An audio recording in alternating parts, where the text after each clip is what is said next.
अभी हमने 16/4 से रिलेटेड एक अपील फाइल किया है नितिन माहेश्वरी जी के केस में। मुझे एक बात बताइए, उस अपील में हमने क्या किया? हमने 16/4 को तो हम लोग उस अपील में चैलेंज ही नहीं कर रहे, we are not challenging 16 subsection 4। बड़ा इंटरेस्टिंग, आप समझिएगा इसको हमने क्या कर रहे हैं। हमने 16/4 चलिए वैलिड है, 16 सबसेक्शन 4 इज वैलिड। और ये 18-19 का केस है। इसने जो 3B फाइल किया है 18-19 का, मतलब अगस्त 18 से लेकर मार्च 19 तक का जो 3B फाइल है, वो नवंबर 2019 में फाइल है। अब जब ये नवंबर 2019 में फाइल है तो 20 अक्टूबर वाज द ड्यू डेट, 20 अक्टूबर 2019, और नवंबर में फाइल है, इसीलिए इसका 60 लाख का आईटीसी रिवर्सल डिमांड कर रहा है। हमने इसमें अपील में क्या क्या लिखा है मैं आपको ये बता रहा हूँ। 16 subsection 4 is valid, but what we are writing is this कि 18-19 में जो लॉ था वो क्या लॉ था? 18-19 में लॉ था 1A, 2 एंड 3 का। 1A नहीं, एग्जिस्ट टू कर, एंड टू ए भी तो था। 2A तो आज भी है ना, हाँ, वो आज भी है। तो इसीलिए हमने उसको लेकिन लिया। पहले वो टू से ऑटो पॉपुलेट होता था। हाँ, तो 1A, 2 एंड 3। सेक्शन 16 सबसेक्शन 4 जो कह रहा है कि आपको रिटर्न टाइमली फाइल करना है। 3B कब आया? फिर भी तो जुलाई अगस्त में यही 17 में ही डेफर हुआ, उसके बाद चालू हो गया। मतलब 18-19 के बाद आया ना थ्री हाँ भी क्या? हाँ, रूल 61 में जो चेंजेस एज ए किए रिटर्न गया माना है। गया 61 को बाद में। हाँ, रूल 61 में 18-19 के बाद माना गया, ठीक बात है। हाँ, हाँ। तो अब आप ये सोचिए, अब जब 16/4/18-19 में किसी रिटर्न को अगर रेफर कर रहा था, वो 3B को रेफर नहीं कर रहा था, वो हम्म, 3 को रेफर कर रहा था। हम्म। 3 वाज द रिटर्न, 3 था ही नहीं। और थ्री आपने बनने नहीं दिया। जब 3 था ही नहीं तो और हमने 3B फाइल किया, मैं लेट फाइल करूं या जल्दी फाइल करूं, उससे मेरा आईटीसी तो रिवर्स नहीं होगा ना। नहीं, आप जो ये कह रहे हैं थ्री था ही नहीं, आप हाँ, ये मत लिखिए। अच्छा मेरा बताइए। मेरा ये कहना है कि जो फॉलो अप था कि मुझे जीएसटीआर वन फाइल, वन ए फाइल करना है, फिर मुझको रेक्टिफिकेशन करना है, तो मुझे वो कम्युनिकेट हो रहा था कि आपने इनवॉइस लोड करी या नहीं करी, हाँ, टैक्स जमा किया या नहीं किया। हाँ, जब आपने इस प्रोसीजर को जो एक्ट में दिया है और रूल में दिया है, आपने चलने ही नहीं दिया, हाँ, तो मुझे कहां से मालूम चलेगा कि उसने कब रिटर्न फाइल किया, किस डेट में किया। ठीक बात है, मेरा ये कहना है। ठीक बात। हमने और खैर, जब आप डायरेक्ट लिख देंगे, हम मैं तो हमारे पास इतना टाइम नहीं था कि करना हम पड़ेगा। कारण ये है सर ना इसको कि ये इसको जाएगा एक्सपेंड अपील करें। में।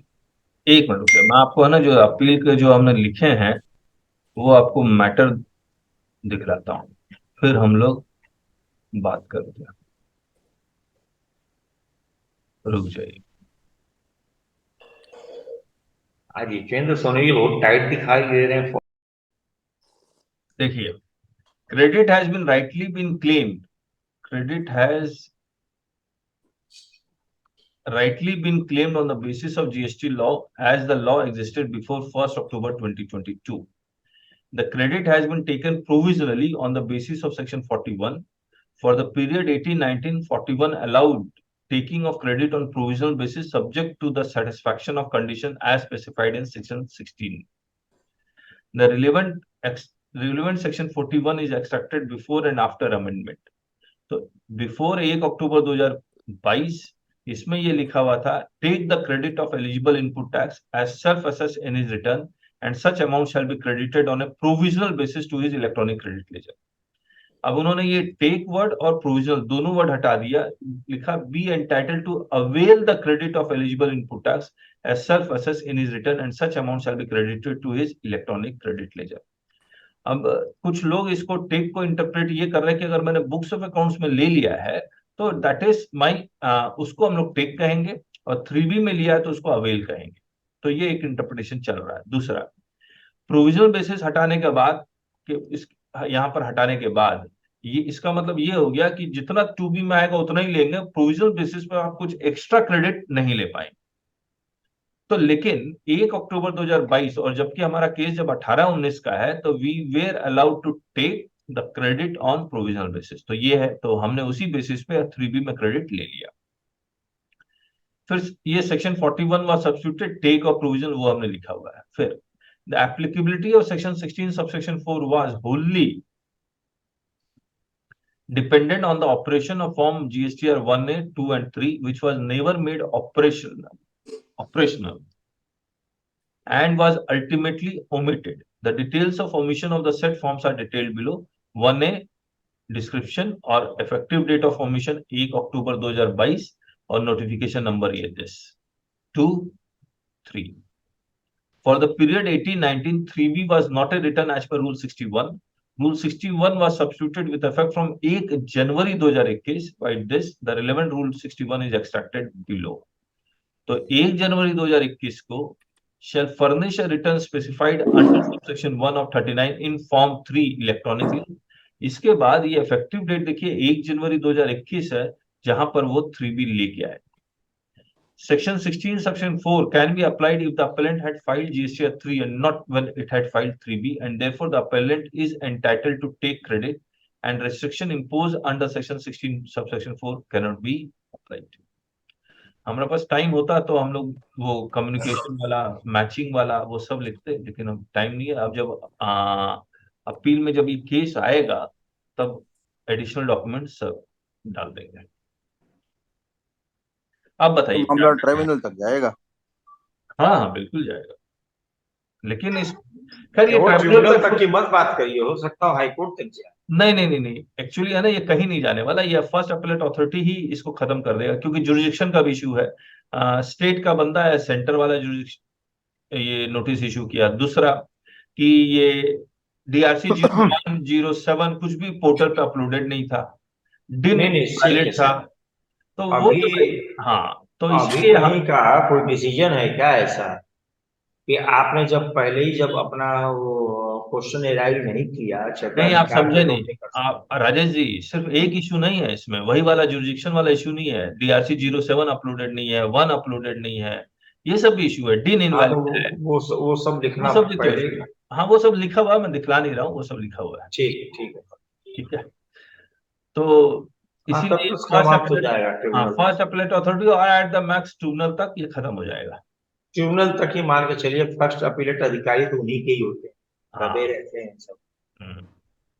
तो अब इसमें इसमें किसी को और कुछ ऐड करना है तो कीजिए। क्या ये जो हम लोग अब ये ग्राउंड ले रहे हैं 16/4 वाला, 16/4 को चैलेंज नहीं कर रहे, लेकिन अलग ढंग से इसको कर रहे हैं, क्या लग रहा है बताइए कुछ।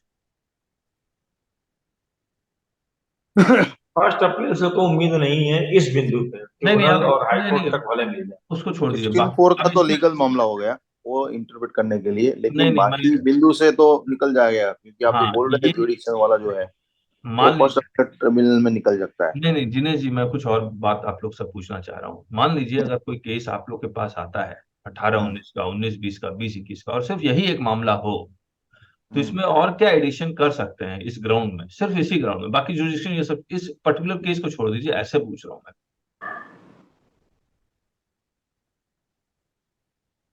सर इसमें एक चीज अपन ये ले सकते, ये नहीं ले आपने सकते जो जैसे। हाँ कवर तो प्रतीक कर, बोलिए, प्रतीक प्रतीक बोलिए। बोलिए, प्रतीक हाँ yes। सर जैसे आप बता रहे हो इस वक्त सेटिंग जो बनाई गई थी 1A 2 और 3 की बनाई गई थी। हाँ। 3 में एक ऑप्शन ये भी होता था कि आप without payment of tax return file कर सके। अच्छा ये ऑप्शन है उसमें? हाँ शुरू में थ्री जब में था, 3 था तो ये एक GSTR 3 ऑप्शन में था। था। अच्छा ये देखिए इसी सर, बार बार जब आप जब पूछते तो मैं बताता था ना कि ये व्यवस्था थी कि वो बाद में तभी वैलिड रिटर्न माना जाएगा, तब तक वो वैलिड रिटर्न हाँ, नहीं है, इनवैलिड रिटर्न। मैं वही कह रहा हूँ कि ये सेक्शन 16 सबसेक्शन 4 को पढ़ने के लिए जितना भी पुराना सेक्शन और रूल ओमिट किया हुआ उसको हम लोग को पढ़ना पड़ेगा, जी। तब जाके एक क्लैरिटी आएगी। हम लोग किसी दिन टाइम निकालेंगे मंडे को और ये डिस्कस करेंगे, पुराने जितने भी पढ़ने हैं हमें, इस हाँ मंडे पहले में सब नए एक जगह पेपर इकट्ठा आए करना हैं वो पड़ेगा। पढ़ लेंगे। हाँ ठीक बात, ठीक बात। और प्रतीक ने तो ऐड किया, और क्या ऐड कर सकते हैं ये मुझे पता नहीं था, थैंक यू प्रतीक। 3 में without payment of tax return was allowed to be filed, okay. और कोई इशू जो ऐड किया जा सकता है?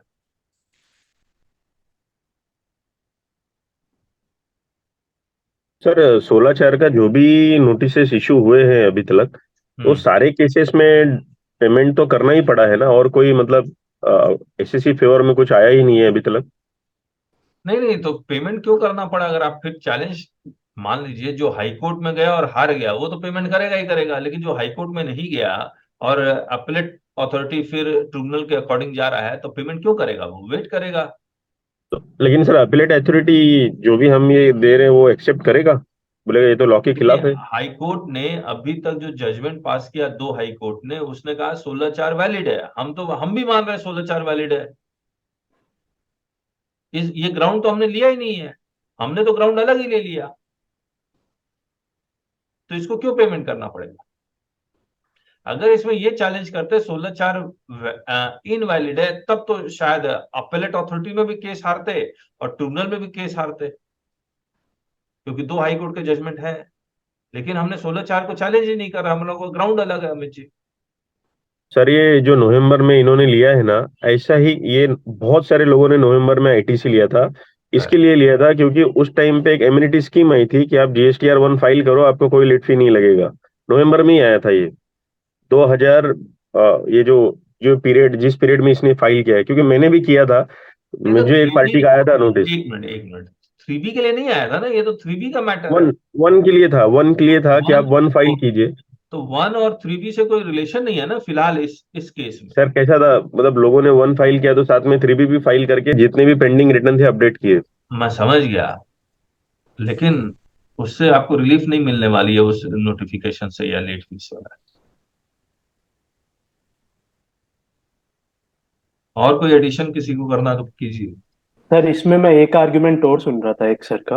हाँ तो हाँ। बता रहे थे इसके अंदर कि जैसे अब आपके केस में 60 लाख का आईटीसी है, अगर हम्म। आपको वो रिवर्स करना पड़ गया तो उसके अंदर आपका पूरा का पूरा बिजनेस कंटिन्यू होने का पंगा पड़ सकता है, कि पूरा पूरा बिजनेस ही डिसकंटिन्यू हो जाएगा। हम्म।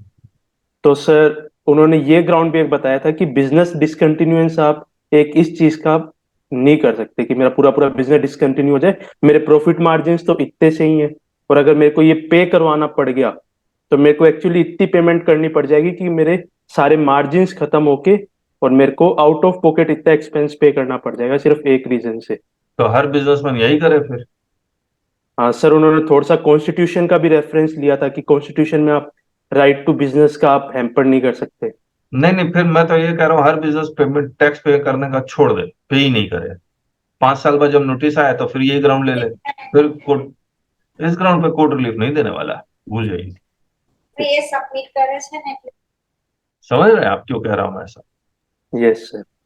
अनलीगल बिजनेस करने के लिए कोर्ट कोई अलाउ नहीं करेगी, लीगल बिजनेस के लिए आपको अलाउ है। मतलब मैं चोरी करके बैठ जाऊं, हाँ, वो मतलब चोरी अनलीगल भी नहीं, बिजनेस के लिए। लॉ फॉलो ना करूं, और फिर बाद में जब डिमांड आ जाए, बोला सर देख लो बिजनेस ही ठप्पा बैठ जाएगा, कॉन्स्टिट्यूशन का हवाला दे देंगे आप, तो कोर्ट मान जाएगा ना। मतलब जो भी बात करे लॉ के अकॉर्डिंग बात करे तो समझ में भी आए।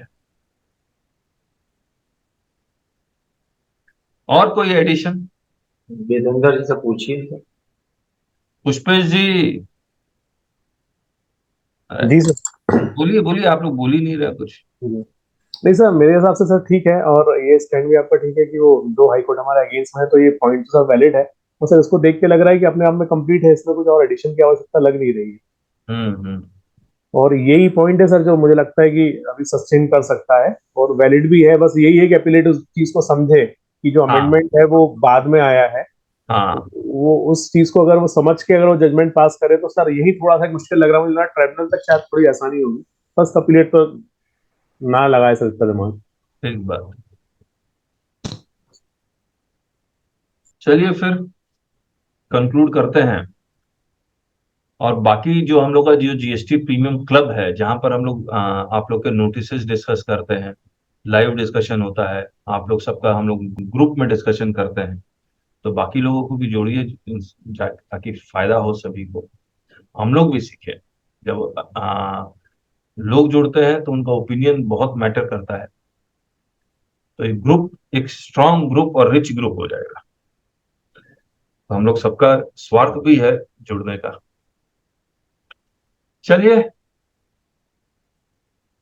अब मैं फिर से बताऊंगा आपको, या तो हम लोग जो नए सर्कुलर्स आए हैं वो तो फ्राइडे को या आज वेडनेसडे है ना, फ्राइडे को हम लोग शायद टेकअप कर लें। ठीक है, चलिए फिर। ठीक। ओके, नमस्ते। अच्छा, नमस्ते सर। तो सर